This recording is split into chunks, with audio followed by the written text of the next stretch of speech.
thinking of the Dale Howard Center, the new Dale Howard Center out there, which is a beautiful big building. The trustees donated the land for that, as they did for the General Student Center and the apartment dormitories. They donated the land for that.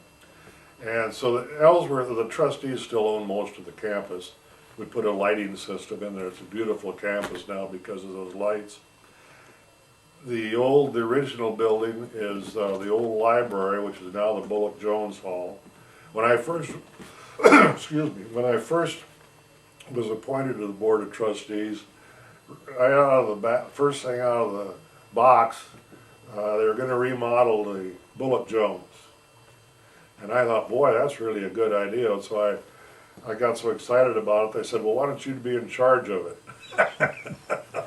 So I said, well, hey, why not? And so we didn't have any plan. Well, we had some plans, but we didn't go through any bidding process or anything. I just got a hold of Jim Clock, who was a local builder, and I took him up there, and he drew some plans, and everybody liked what he was drawing, liked what he was doing, and I had a budget of $250,000, and we built that, redid that whole thing for $400,000. When was this? Do you remember? Oh, well, it was in 1985, 86, 87, Okay. in that area. Yeah. And we really completely remodeled the inside, tuck pointed the outside, made it look like it did in the old days.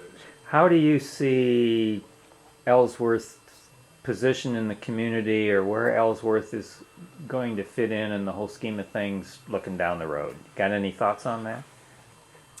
Ellsworth originally was more of a liberal arts school. Only since the advent of community district college system has it become more of a vocational school, and that's one of the chores of the district, is to help with employment opportunities. We are still trying. This college is still oriented with liberal arts, but most of the attention is given to learning a trade. We have the new equine center south of town. Beautiful, beautiful building that it will use for people to learn how to train horses and keep horses.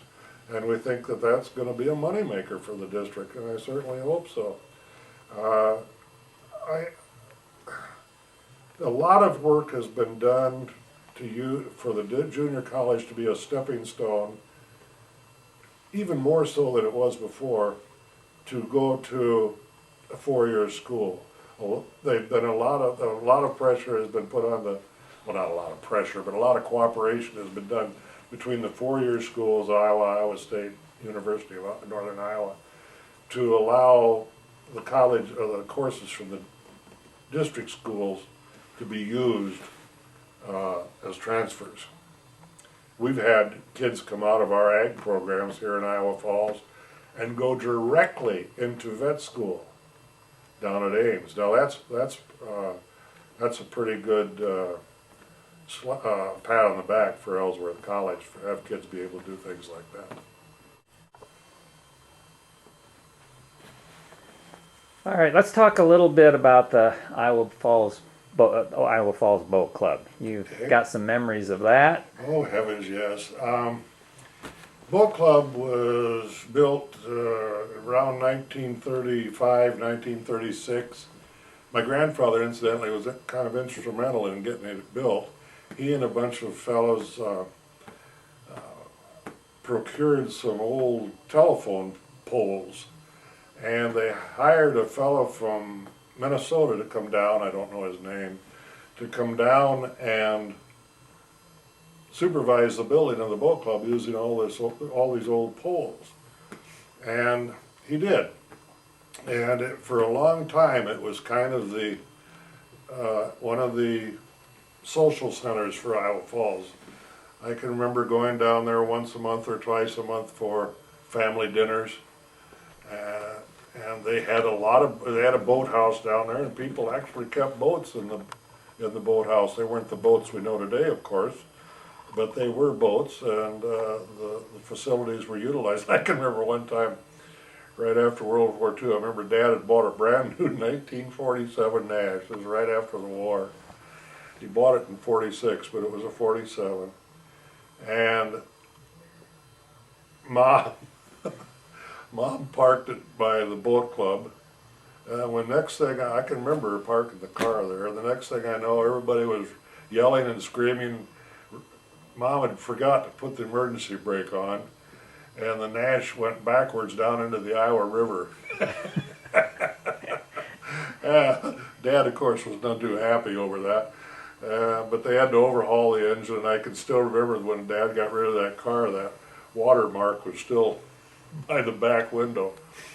But anyhow, the boat club, like every other place, fell on hard times, and a number of years ago, a fellow by the name of George Fitz bought a big river boat, and it would hold something like 50 people. It had an inside area and the upper deck, and it's still being used to this date, and it has become an integral part of the boat club. And the same building is still there today that was built in 1936, and it's starting to show its age, and there is a project underway to try and rehab the thing. You will know when you're reading or listening to this a number of years down the road whether their efforts succeeded or not. But the Empress, the boat, has been one of the mainstays of Iowa Falls the last few years as far as a tourist attraction is concerned. Thousands of visitors come to ride on that boat. It's used for educational purposes for young children to study the river and the environs of the river. It's used for banquets, get-togethers of all kinds. And so the boat club is really quite vitalized. Jim Hoffman, who moved to town a few years ago and started the Iowa Falls Recycling Company, has taken the boat club under his wing and really has done marvels to make it an improved facility. The town owes him a debt of gratitude for that. But the boat club is alive and well, and I think it will continue to serve the city for a long time to come. You know, that thing. Oh. Hi, Dave. Hi there. Okay. You're back. Yeah. Okay, Jerry, you're in your second term as mayor of Iowa Falls. Your Eminence, to you. Okay, I will honor that. I'd like you to talk a little bit about your time as mayor, how you view what you think has been accomplished so far, and where you think the community is headed. Yeah, that's a tough one, because towns, the state is full of towns like Iowa Falls. Iowa Falls has always been real fortunate that we have the river, the beautiful Iowa River, this bluffs, and ever since Iowa Falls started, the river has played a very important part to our well-being, from fishing and swimming and boating to the dam and making electricity in the early days. That's where the electricity from Iowa Falls came from. I think that we're very well off in the fact that we're diverse. We have a number of industries. They change from decade to decade. Some of the industries we had 10 years ago don't exist today. And we have new ones coming up, especially with biofuels and environmental concerns and whatnot. So it's all different. But it seems that most of the new businesses and industry that's come to Iowa Falls has been well funded, well managed, and I think we're very lucky in that regard. But nonetheless, we still have always have that problem of sufficient good labor to take care of these businesses. And I think that's, there is where Ellsworth College has also become an important part, because they have job training programs that these concerns could use the facilities of the college in that regard. Where are we going? City manager in 5 or 6 years. Well, that bodes no goodwill for any town to have a reputation like that. Right. But nonetheless, he's back. He's in his chair. I think he's doing a presentable job. Where is Iowa Falls going to go in the next few years? A lot of things have to be done structurally. Our city hall we had to move out of, one that was built in 1941, because the police department needed it, and city hall chambers were upstairs and with no access for wheelchairs and whatnot, handicap accessible. And with every other business, there's more paperwork, so people needed more offices. Well, finally, we had to move next door in that hovel of a building we're in. And so I think in the next four years, hopefully, we'll have a new city hall probably down by the library. Really? I hope so. I hope so. We need it. Also, What do you think of have been the highlights or the things that stick in your mind? Let's just go back 10 years. I know that a few years before you were mayor, that you'd want people to know about in the future, the highlights in the first decade of the 21st century that happened here. it happened in Iowa Falls. In terms of the city. Well, golly. I think one of the main things is that we've held our heads above water. The last 10 years, the last 5 years, since '88 has been pretty tough on towns like Iowa Falls. Remember '88? We had the farming crisis. The early 80s. 83, Yeah. and then '88. We lost farmland. A lot of we lost a big industry in Iowa Falls, and then of course, in the last few years, especially the last few years, have been real tough. No matter where you are in the United States, and we have, our bonding indebtedness is still in good shape. We have TIF, which is, which means nothing, probably means nothing, the tax increment financing, which has been a godsend to Iowa Falls, and it's been handled well. And so we've been able to attract some good industry. I was speaking now of, just recently, a young man from Welden brought his business over here and started that short line business out south of town. Young Zosky, did a wonderful job. We have a biodiesel plant out at Cargill. We have an ethanol plant out, and all of these things have been good for Iowa Falls, and a lot of it has been because we've had a very good development office in Iowa Falls, development industry. We have a board that does that, and all volunteers, of course, and they have a director, and they've done a good job of bringing people into Iowa Falls. There's things we have to do. Our downtown is sad. I mean, to the extent that some buildings are empty.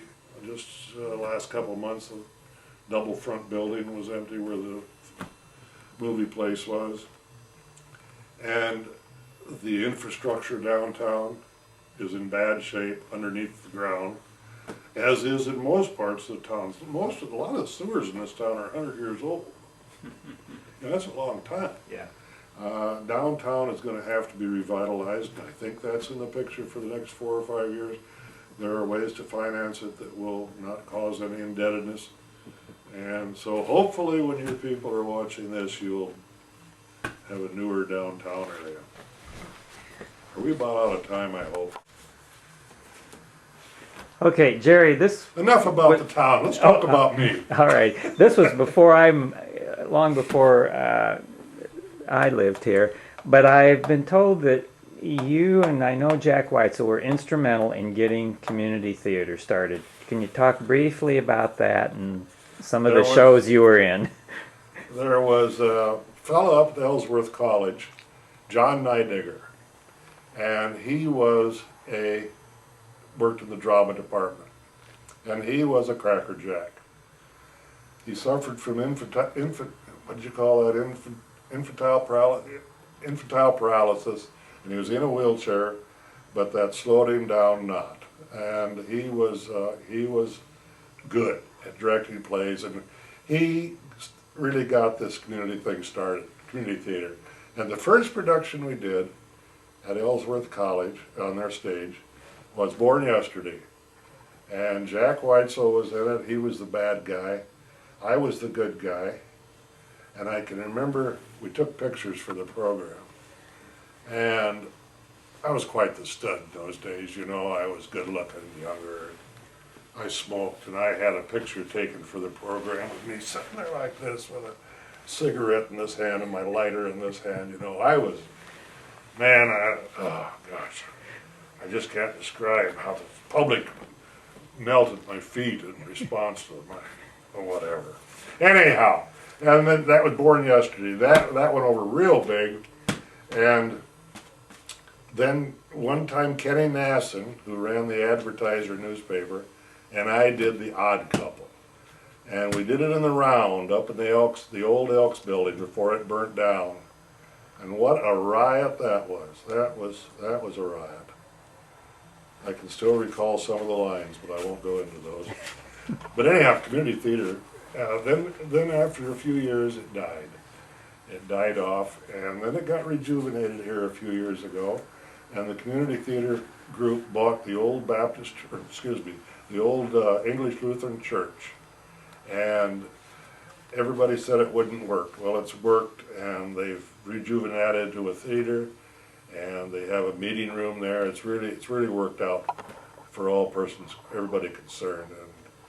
And the community theater in this town has got promise, good future. Okay, Jerry, what else? Anything else that you... Well, a fellow the other day asked me if I've lived my whole life in Owl Falls, and I said not yet. And I hope that when you people are looking at this interview, that maybe you will have learned to maybe appreciate what's been here before, the people who have been here before you. We've tried to do a good job of making the town something you'll be proud of. I know we are. And I just wish everybody good luck and Godspeed. Goodbye.